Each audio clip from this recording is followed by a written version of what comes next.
Obviously, endorsing Kamala is important for me, for my family.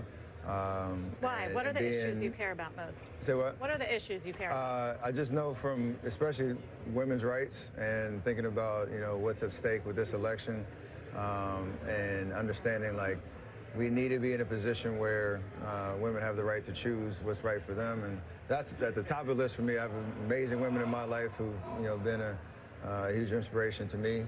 But knowing Kamala and having been around her, and I understand she's qualified for this job. She's, I think, representing what it means to be a great leader and being a decent human being in terms of representing our country the right way. So it's an easy choice for me, but to be able to have be in a situation where you can be a part of the DNC, do a video like that, let people know where I feel like, but foster positive conversations, through it all. I think that's what our country. Wow, wow, wow, folks. So, Steph Curry, elite athlete, privileged elite American, Christian, comes out and is asked, why? Give us a reason. And I'm going to give a reaction to this video. I just want to let it play in its entirety, folks. It's about a minute long. I just want to let it go uninterrupted. But you heard him. Its biggest reason, women's rights, abortion, right? So babies can be terminated. He's got daughters himself. Does he ever want to be a grandparent?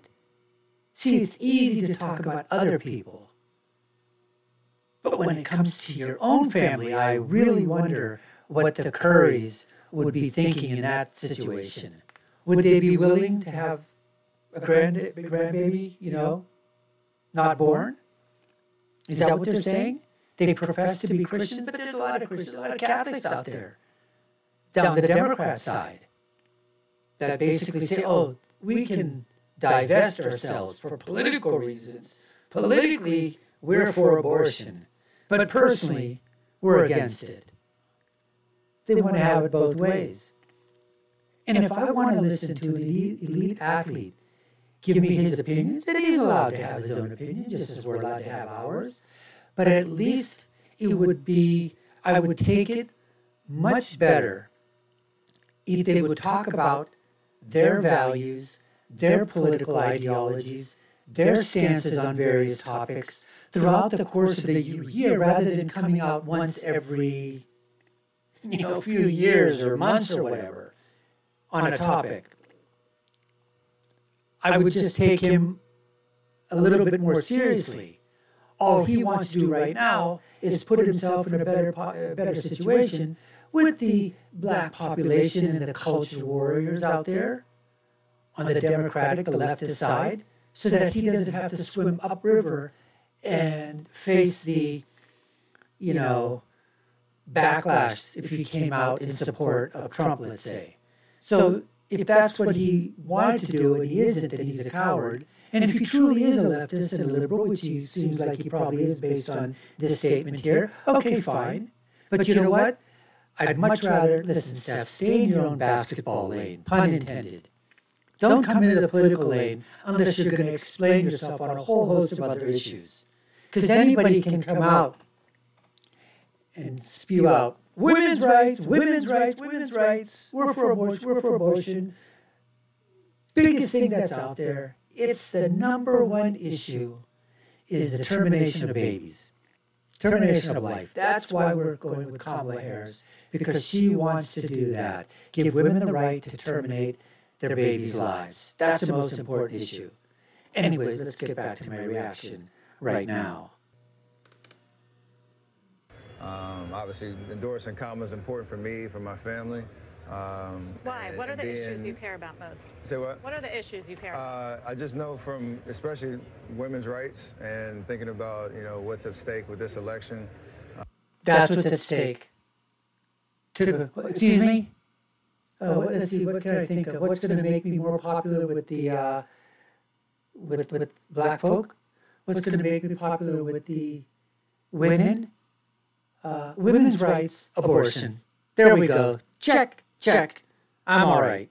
And understanding like we need to be in a position where women have the right to choose what's right for them, and that's at the top of the list for me. I have amazing women in my life who've been a huge inspiration to me. They're an inspiration to him. His daughters are an inspiration to him. Does he ever want grandkids? What would be his take on if his own daughters wanted to have an abortion? Just wondering. Just wondering. If the choice was to be a grandparents or not grandparents, I'd really like to know about that conversation. That's a question you need to ask. That's a question I would have followed up on. Why not? But knowing Kamala and having been around her, and I understand she's qualified for this job. She's, I think, representing what it means to. How do you know she's qualified? With representing what? What? How do you know she's qualified? Did you give us some examples? Be a great leader and being a decent human being in terms of representing our country the right way. So is easy. Being a great leader, representing our country the right way. Dig it, Trump, the way he behaves, the way he talks. Too alpha male for Steph Curry. Because alpha male, he's not an alpha male in this situation. He's a beta male. He's a wuss and a puss.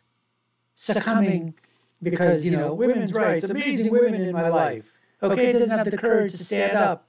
Has no cojones, at least in the political lane. Might have some cojones in the basketball lane, but no cojones in the political lane. Easy choice for me, but to be able to have be in a situation where you can be a part of the DNC, do a video like that, let people know where I feel like, but foster positive conversations, through it all. I think that's what our country. Fostering positive conversations. Is that what this is about? Fostering those positive conversations? Really? I would have more respect for these athletes, these very privileged athletes, black or white or brown or Asian or whatever, Hollywood actors. I would have more respect for them if they came out more with their political views and their ideology and thought about some of the stances that they're taking, rather than, as I said before, just coming out once every so few years on a certain topic and then basically talking down to us as if everybody else that has a different opinion. Now, I know he didn't actually come out and say that, but that's what he's intimating, obviously. But I'd like to know, is this the only, is every viewpoint you have? What are your viewpoints on climate crisis? What are your viewpoints on the economy? What are your on immigration? What about the wall? What about crime? Does he have to worry about crime? Of course not. He lives in a gated community, walls up to the wazoo. Doesn't have to worry about that. Doesn't have to worry about the economic. He's making millions of dollars a year, multi-millions of dollars a year. You think the price of bread or the price of eggs or the price of milk affects him? Hell no. But yet, the number one issue for him, women's rights, terminate babies at will. Anyways, folks, we appreciate you taking the time to watch. You've been watching the Dr. Nasser Shake Show. I'm your host. My name is Dr. Nasser. If you haven't already subscribed to the channel, like, share, and follow, y'all know what to do. Take a look at the video links above and below. My final thought is always, when you're right, you're right. And when you're left, you're wrong. Until next time, folks, take care and stay safe.